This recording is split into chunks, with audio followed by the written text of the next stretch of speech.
महाराष्ट्र के मुख्यमंत्री देवेंद्र फडणवीस ने कहा है कि कुणाल कामरा को उप मुख्यमंत्री एकनाथ शिंदे का अपमान करने के लिए माफी मांगनी चाहिए।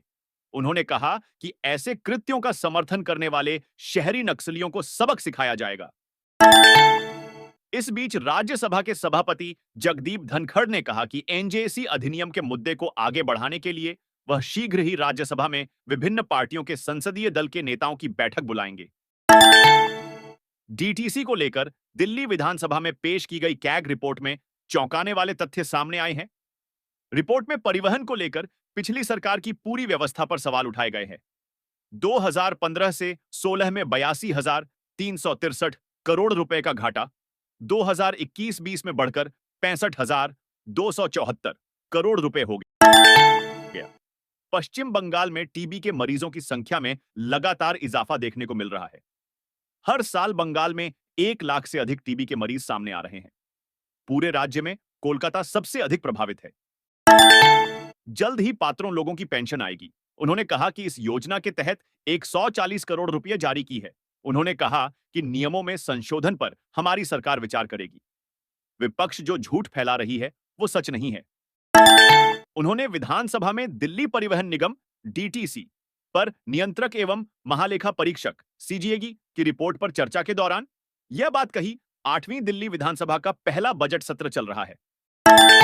नई दिल्ली में जंतर मंतर पर कई छात्र संगठनों ने प्रदर्शन किया। उन्होंने राष्ट्रीय शिक्षा नीति यूजीसी के मसौदा दिशा निर्देशों और छात्र संघों की बहाली की मांग की। प्रदर्शनकारियों में एनएसयूआई, एआईएसए, एसएफआई और अन्य संगठनों के सदस्य शामिल थे। राणा सांगा को गद्दार बताने पर अखिलेश यादव व रामजीलाल सुमन के खिलाफ शिकायत दर्ज, हुई सुनवाई। हरियाणा स्थानीय निकायों में 1400 करोड़ का घोटाला, नहीं मिला खर्च का हिसाब, कमेटी ने नायब सरकार को भेजी रिपोर्ट। डीआरसी राष्ट्रीय राजधानी के विद्युत नियामक के रूप में कार्य करता है, जो विद्युत दरों का निर्धारण करता है तथा दिल्ली की विद्युत वितरण कंपनियों और उत्पादन कंपनियों के संचालन के नियामक पहलुओं का निपटारा करता है। राष्ट्रपति द्रौपदी मुर्मू ओडिशा के 2 दिवसीय दौरे पर हैं। वह आज भुवनेश्वर पहुंची, जहां राज्यपाल डॉ हरिबाबू कंभमपति और मुख्यमंत्री मोहन चरण मांझी ने उनका स्वागत किया। राष्ट्रपति के आगमन को लेकर नयागढ़ में सुरक्षा के कड़े इंतजाम किए गए हैं। यूपी के जिले में डीएम का आदेश मिलते ही एक्शन में आए अफसर, अवैध प्लॉटिंग पर चलवा दिया बुलडोजर।